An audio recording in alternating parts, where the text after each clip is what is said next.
Olá! Agora nós passaremos a testar a parte de persistência e busca de usuários. Então, um componente do software que vai ser responsável por gerenciar os usuários para os quais eu quero mandar spam. Como sempre, vamos começar com um teste. Eu vou criar aqui um módulo em teste spam chamado teste usuários. Aqui eu vou me basear muito em um framework chamado SQLAlchemy para tentar abstrair a parte de banco de dados para você. O bom disso é que vai ser bem mais simples e vai te dar uma base para você entender mais ou menos como a parte de testes com banco de dados funciona, como por exemplo no framework Django e o seu ORM. Mas tudo vai começar com eu criando um pequeno e simples teste, que vai ser teste salvar usuário, onde eu vou querer então salvar um usuário no banco de dados. Se você estudar o SQLAlchemy, você vai perceber que para se conectar com o banco de dados, você vai fazer uso de uma conexão,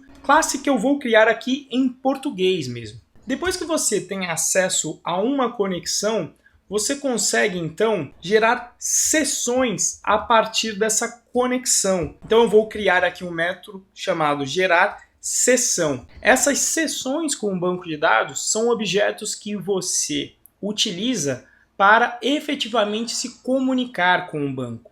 Então, a conexão é responsável por gerenciar a autenticação com o seu banco de dados, portanto, a parte de login e senha com o seu banco, para você poder se conectar. E a sessão ela já serve para você efetuar as operações no banco. Então, salvamento, busca e etc. Então, depois que você obtém uma sessão, você está pronto para criar o seu modelo, que aqui eu vou simplificar e criar um modelo simples, apenas com nome. E depois de criado, então, esse usuário, você vai utilizar a sessão para, então, conseguir salvar esse usuário. Normalmente, também, nos ORMs, depois que você salva o usuário no banco, ele costuma, então, ter um ID, que se você não definir nada, será um ID numérico.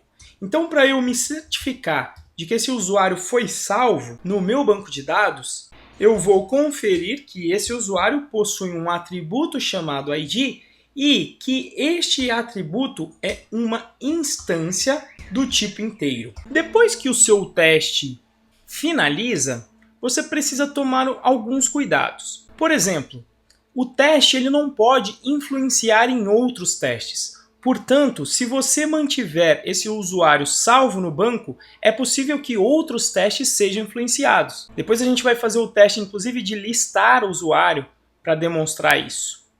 Então, logo depois que você fez a operação no banco de dados, é muito comum que no seu código de teste você faça o chamado rollback da sessão, para que ele desfaça todas as operações que foram feitas aqui no momento de teste. Então é para isso que serve a chamada do rollback. Logo depois disso, você costuma ter que fechar a sessão para liberar recursos. Então eu vou chamar aqui um fechar. E logo depois que você termina de interagir com o seu banco de dados, você também precisa fechar a conexão. Então este é um salvamento de usuário. Quando você for fazer os outros testes com o usuário, o código fica muito parecido. Eu vou até copiar aqui para você entender e depois a gente vai trabalhar para consertar isso. Por exemplo, na hora de enviar o spam, nós precisaremos listar os usuários. Então nós vamos aqui chamar um listar usuários. O processo será o mesmo. Você vai ter que abrir uma conexão com o banco de dados, criar a sessão. Aqui, em vez de salvar apenas um usuário, na realidade você vai ter que salvar vários. Então eu vou emular aqui criando usuários e eu vou aqui criar 2 usuários no caso. Então eu vou criar aqui o usuário Renzo e o usuário Luciano. Eu vou então salvar todos os usuários dessa lista. Então for usuário na minha lista de usuários, salve este usuário. Aqui viria a minha asserção, onde eu vou me certificar que essa lista de usuários que eu acabei de salvar será retornada como resultado de uma sessão onde eu vou chamar o método listar da sessão. Novamente, para que este teste não influencie em outros, eu vou fazer o rollback logo após executar o meu código de teste, vou ter que fechar a sessão e fechar a minha conexão.